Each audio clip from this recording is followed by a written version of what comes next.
Hello बच्चों, तो चलिए स्टार्ट करते हैं इंक्रीजिंग एंड डिक्रीजिंग फंक्शन। इससे पहले वाले वीडियो में मैंने आपको पढ़ाया था स्ट्रिक्टली इंक्रीजिंग फंक्शन के बारे में कि डेरिवेटिव मेथड का यूज करके कैसे हम लोग चेक करते हैं कि फंक्शन स्ट्रिक्टली इंक्रीजिंग है।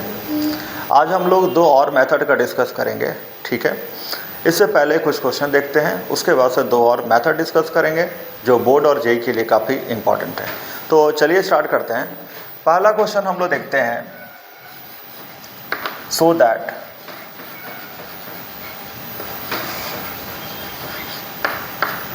fx equal to e का power 2x is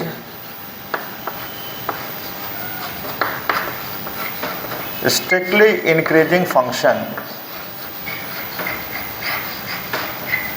on R।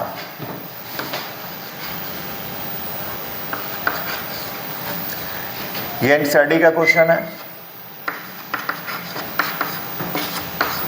तो चलिए स्टार्ट करते हैं। सबसे पहले हम फंक्शन को लिख लेते हैं। फंक्शन यहाँ पर दिया हुआ है fx इक्वल टू ई का पावर 2x। fx को y भी कहा जाता है, तो y इक्वल टू ई का पावर 2x हो गया।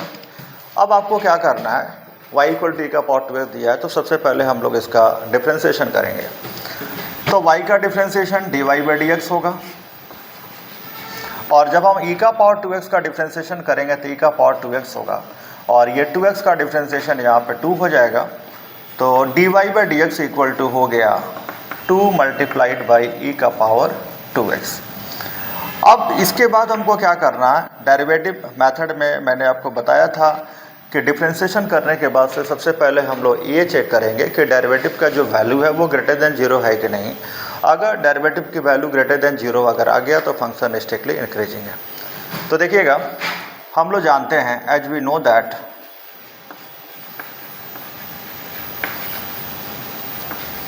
e power x, e to the power x की जो वैल्यू होता है वो हमेशा 0 से बड़ा होता है for all x belongs to r। यहाँ पे कोई भी रियल नंबर बैठा दें, e का पावर x की वैल्यू जो होगा वो हमेशा 0 से बड़ा होगा।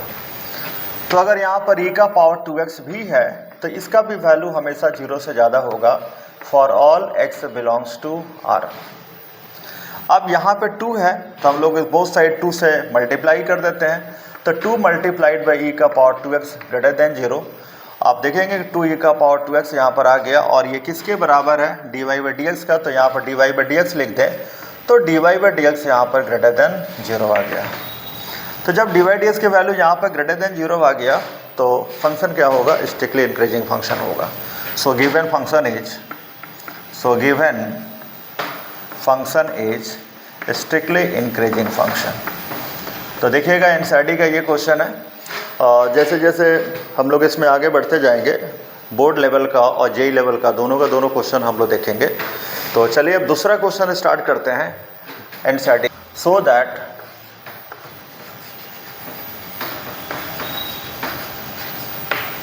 fx equal to 3x plus 17 is strictly increasing on R। ये भी एनसीईआरटी का क्वेश्चन है। तो पहले फंक्शन को आप लिख लें। यहाँ पे लिखा हुआ है fx equal to 3x plus 7। fx को y भी कहा जाता है, तो y equal to 3x plus 17 है, 17 लिखेंगे। इसके बाद क्या करना, फंक्शन का डिफ्रेंसिएशन। तो dy by dx equal to, इसका डिफ्रेंसिएशन करेंगे तो 3 मल्टीप्लाइड बाई 1, 17 का 0 होगा क्योंकि कांस्टेंट है। तो dy बाई dx यहाँ पर आया 3, और ये भी 0 से बड़ा है। तो यहाँ पर भी आप देख सकते हैं कि dy बाई dx की वैल्यू 0 से ज़्यादा है। So given function is strictly increasing function on R। तो ये फंक्शन स्ट्रिक्टली इंक्रीजिंग है। तो ये दो क्वेश्चन एनसीईआरटी का। अब एक और क्वेश्चन देखते हैं। सो दैट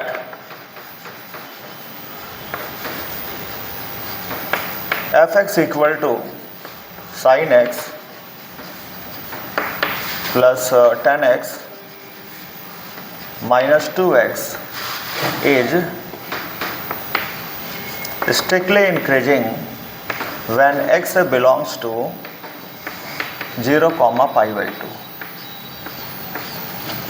तो काफ़ी अच्छा क्वेश्चन है, ध्यान से देखिए आप। एफ एक्स इक्वल टू लिखा हुआ sign X plus ten X minus 2x और प्रूव करना है कि जब x की वैल्यू 0 से π/2 के बीच में होगा तो ये फंक्शन स्ट्रिक्टली इंक्रीजिंग होगा। तो चलिए स्टार्ट करते हैं। F X equal to given है sine X plus ten X minus ten X minus 2x और एफ एक्स को y भी कहा जाता है, तो y इक्वल होगा sign X plus ten X minus 2x। अब आपको क्या करना है कि फंक्शन का डिफ्रेंसिएशन कर देना है। तो dy by D X equal to, जब आप साइन का डिफ्रेंसिएशन करेंगे तो cos होगा, टेन का डिफ्रेंसिएशन करेंगे तो sec स्क्वायर x होगा और 2x का डिफ्रेंसिएशन करेंगे तो यहाँ पर 2 हो जाएगा। तो आप देख सकते हैं dy बाई डी एक्स की जो वैल्यू होगा यहाँ पर cos x plus sec square x minus 2 होगा। अब यहाँ पे आपको दिखाना, अगर आपको स्ट्रिक्टली इंक्रीजिंग प्रूव करना है तो आपको ये शो करना है कि जो डेरिवेटिव है उसकी वैल्यू 0 से बड़ा है। तो याद रखिएगा डेरिवेटिव का वैल्यू भी चेक करना अपने आप में एक कंसेप्ट है। तो देखिएगा इसका डेरिवेटिव की वैल्यू 0 से बड़ा है या 0 से छोटा है, ये चेक करने के लिए हम लोग एक ट्रिक यूज करेंगे, एम और जीएम। जब हम एम और जीएम का यूज करेंगे तो काफ़ी आसानी से ये पता चल जाएगा। तो देखिएगा M is always greater than equal to GM, ये हम लोग जानते हैं। और किसी दो नंबर का एम कैसे निकालते हैं, दोनों नंबर को प्लस करके 2 से डिवाइड करते हैं और जीएम का मतलब दोनों को मल्टीप्लाई करके फिर हम उसका रूट लेते हैं। अब आपको क्या करना है, जहाँ ए है वहाँ पे cos x, जहाँ b है वहाँ पे sec स्क्वायर x लिखना है और डिवाइडेड बाई 2 होगा ग्रेटर देन इक्वल टू। अब a के जगह पर आप बैठा दें cos x और b की जगह पर आपको बैठाना है sec स्क्वायर x। ठीक है, इतना हो गया। अब इसके बाद से देखिएगा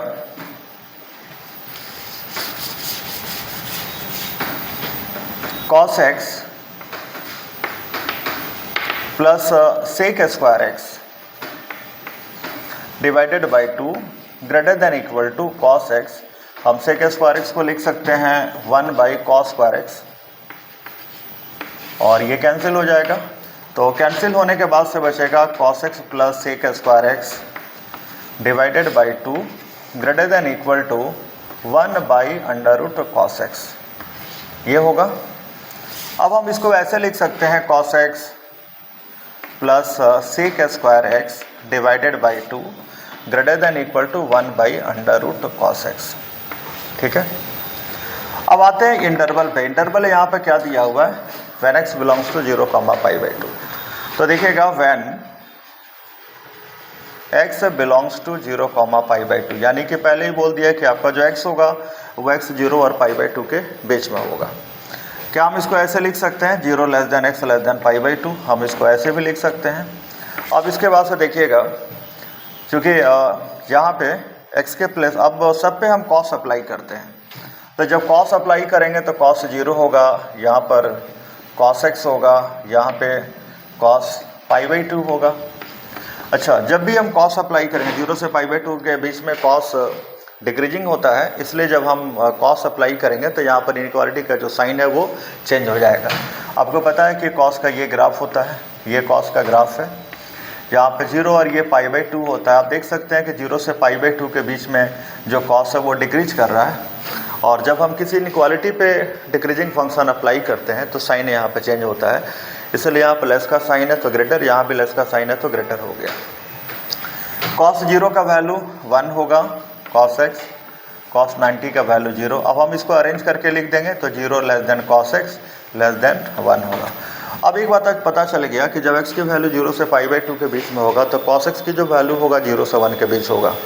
अब यहाँ पे रूट है, देखिएगा अंडर रूट cos x दिया हुआ है, तो यहाँ पर हम करते क्या हैं, सब में रूट लगा देते हैं। तो यहाँ पर 0 अंडर रूट cos x, 1 पे रूट लगाएंगे तो ये 1 ही होगा। तो यहाँ पर जब cos x की वैल्यू 0 से 1 के बीच में है तो रूट cos x की वैल्यू 0 से 1 के बीच में होगा।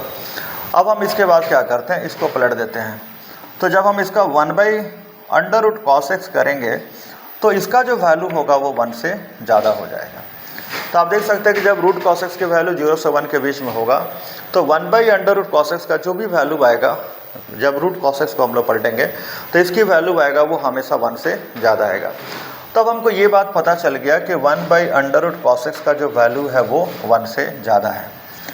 अब हम इसको लिख लेते हैं, यहाँ पे इसको मिटा देते हैं।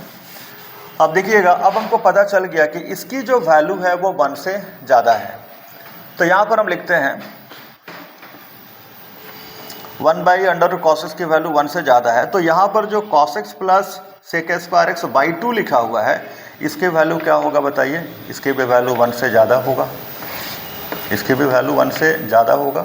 अब हम 2 से मल्टीप्लाई करते हैं, क्रॉस मल्टीप्लाई कर दीजिए तो cos x प्लस sec² होगा और यहाँ पर ग्रेटर देन 2 होगा। अब 2 को हम इधर लेकर आ जाते हैं तो यहाँ पर होगा cos x plus sec² minus 2, यहाँ पर हो गया ग्रेटर देन 0। तो आप इस तरह से देख सकते हैं कि cos x plus sec² minus 2 का जो वैल्यू है वो 0 से ज़्यादा है। और बताइए, यही मेरा डेरिवेटिव था जिसको हम लोग dy/dx लिखेंगे और यहाँ पर dy/dx के वैल्यू 0 से ज़्यादा आ गया। सो आप लिखेंगे given function is strictly increasing function when x belongs to 0, π/2। तो देख सकते हैं ये काफ़ी अच्छा क्वेश्चन है। अब हम स्टार्ट करते हैं स्ट्रिक्टली इंक्रीजिंग फंक्शन का मेथड 2। इसका मेथड 2 क्या है?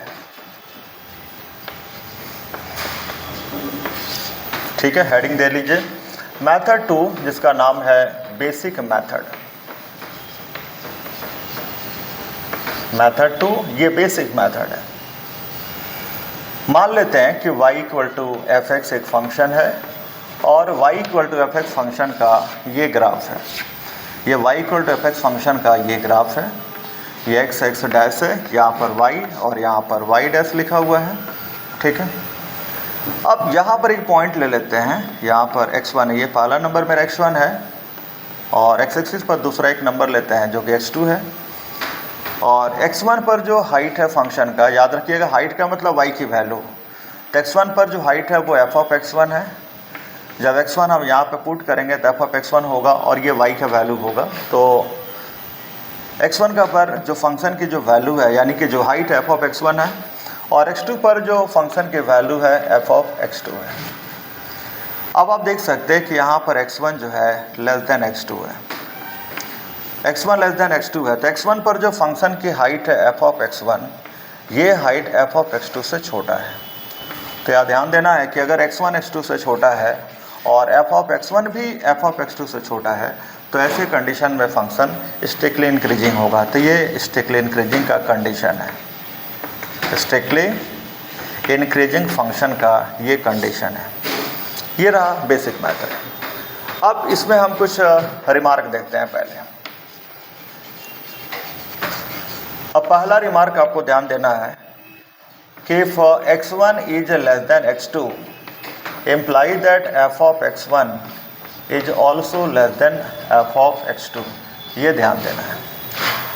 अब इसका ये मतलब है कि यहाँ पर x1 लेस देन x2 ये एक इनइक्वालिटी है और इस इनइक्वालिटी पर एक फंक्शन अप्लाई कर रहे हैं और जो फंक्शन अप्लाई कर रहे हैं वो फंक्शन इंक्रीजिंग है। तो जब किसी इनइक्वालिटी पर इंक्रीजिंग फंक्शन हम अप्लाई करते हैं तो याद रहे कि जो साइन है यहाँ पर वो कभी भी चेंज नहीं होगा। या फिर हम ये कहें कि f(x1) है लेस देन f(x2) है। अब यहाँ पर बोथ साइड सेम फंक्शन है, f है, यहाँ भी f है, तो दोनों तरफ अगर सेम फंक्शन f है तो हम उसको रिमूव कर सकते हैं। लेकिन रिमूव करने से पहले आपको देखना होगा कि फंक्शन f इंक्रीजिंग है या फिर डिक्रीजिंग है। अगर फंक्शन f इंक्रीजिंग है तो जब हम रिमूव करेंगे तो इनइक्वालिटी के साइन में चेंजेस नहीं होगा। तो यहाँ पर लिखेंगे x1 और यहाँ लेस देन, यहाँ पर x2 आ गया। तो ये सेकंड मेथड है, बेसिक मेथड। अब हम देखते हैं कि इस पर कुछ क्वेश्चन हम लोग सॉल्व करते हैं और कैसे इसका यूज करेंगे ये देखिए। इफ f(x) इज increasing function and f of a का स्क्वायर, f of, एक मिनट क्वेश्चन हम ज़रा देख लेते हैं। Increasing function and F of A 2a square लिखा हुआ है, F of 2a square plus a plus 1 ऐसा है, और greater than F of 3a square minus 4a plus 1, then find करना है कि a का वैल्यू क्या होगा। ठीक है, और आपको ये बता दें कि ये इस टाइप का क्वेश्चन जो है बोर्ड के लिए नहीं, जेई के लिए इम्पॉर्टेंट होता है। जेई में इस टाइप के क्वेश्चन अक्सर पूछे जाते हैं। तो देखिएगा, तो चलिए देखते हैं, F x is increasing function and F of 2a square plus a plus 1 greater than F of 3a square minus 4a plus 1। तो फाइंड करना a की वैल्यू क्या होगा। जेई के लिए इस टाइप के क्वेश्चन इंपॉर्टेंट है। अब देखिएगा, जो मेथड 2 बताएं उस कंसेप्ट का यूज करके हम इस क्वेश्चन को सॉल्व करेंगे। जो गिवन है पहले हम इसको लिख लेते हैं। F of 2a square plus a plus 1 है, फिर यहाँ पर greater than F of 3a square minus 4a plus 1 लिखा हुआ है। अभी हम आपको क्या बताए थे कि अगर एफ ऑफ x1 है greater than F of x2 है, लेस देन के बारे में बताए थे, एफ ऑफ x2 है, यहाँ ग्रेटर देन लेस देन कोई भी साइन हो सकता है। बोथ साइड हमको फंक्शन को देखना है, ये फंक्शन सेम है। अब जब सेम है तो ये फंक्शन को हम रिमूव कर सकते हैं। तो रिमूव करेंगे तो यहाँ पर x1 x2 बचेगा, और अगर ये फंक्शन इंक्रीजिंग है तो जो साइन है यहाँ पर वही रहेगा, साइन में कोई भी चेंजेस नहीं आएगा। जो साइन है वही रहेगा, साइन में कोई भी चेंजेस नहीं आएगा। तो यहाँ पर क्वेश्चन में पहले ही बोल दिया कि फंक्शन जो f है वो इंक्रीजिंग है। इसका मतलब ये हुआ कि f जो दिया हुआ है यहाँ पर बोथ साइड, उसको हम रिमूव कर सकते हैं। तो रिमूव करने के बाद से क्या बचेगा, 2a square plus a plus 1 होगा, और यहाँ पर जो साइन है वो चेंज नहीं होगा। यहाँ पर 3a square minus 4a plus 1 होगा। इसके बाद हम इस इनइक्वालिटी को अब सॉल्व करते हैं। 2a square plus a plus 1 minus 3a square plus 4a minus 1 equal to 0 होगा। ठीक है, अब देखिए इसको माइनस अब करेंगे तो कितना होगा, माइनस a स्क्वायर होगा। a और 4a क्या होगा, ये 5a होगा, और ये कैंसिल हो जाएगा। और यहाँ पर जो साइन है वहाँ पर ये ग्रेटर देन के साइन है, तो a square minus 5a greater than 0। यहाँ से माइनस कॉमन लेते हैं a, तो यहाँ पर a माइनस 5 होगा, और यहाँ पर ग्रेटर देन 0 होगा। माइनस साइन को ट्रांसफ़र कर दें, तो माइनस साइन को ट्रांसफ़र करने के बाद से इनइक्वालिटी का जो साइन है वो चेंज हो जाएगा। यहाँ से a की वैल्यू क्या निकलेगा, a का वैल्यू निकलेगा 0 और 5। इस वैल्यू को नंबर लाइन पर आपको प्लॉट करना है। तो जब इसको नंबर लाइन पर रखेंगे तो यहाँ पे क्या होगा, 0 होगा, यहाँ पे 5 होगा। इसके ऊपर में वाइट सर्कल लगाना है। क्यों लगाना है, क्योंकि यहाँ पर लेस देन के साइन लिखा हुआ है। 5 और इन्फिनेटिव के बीच का कोई भी वैल्यू लेकर के जब हम यहाँ पर रखेंगे तो वैल्यू जो आएगा पॉजिटिव आएगा। 0 और 5 के बीच का कोई भी वैल्यू लेंगे, ठीक है, उसको यहाँ पे पुट करेंगे तो निगेटिव आएगा। माइनस से इन्फाइनाइट से 0 के बीच का कोई भी वैल्यू लेंगे, उसको यहाँ पुट करेंगे, आंसर पॉजिटिव आएगा। यहाँ पे लिखा हुआ है लेस देन 0, और लेस देन 0 वाला कंडीशन यहाँ पे है 0 से 5 के बीच। तो हमारा यहाँ पर a का जो वैल्यू होगा वो वैल्यू 0 और 5 के बीच होगा। ये आपका आंसर है।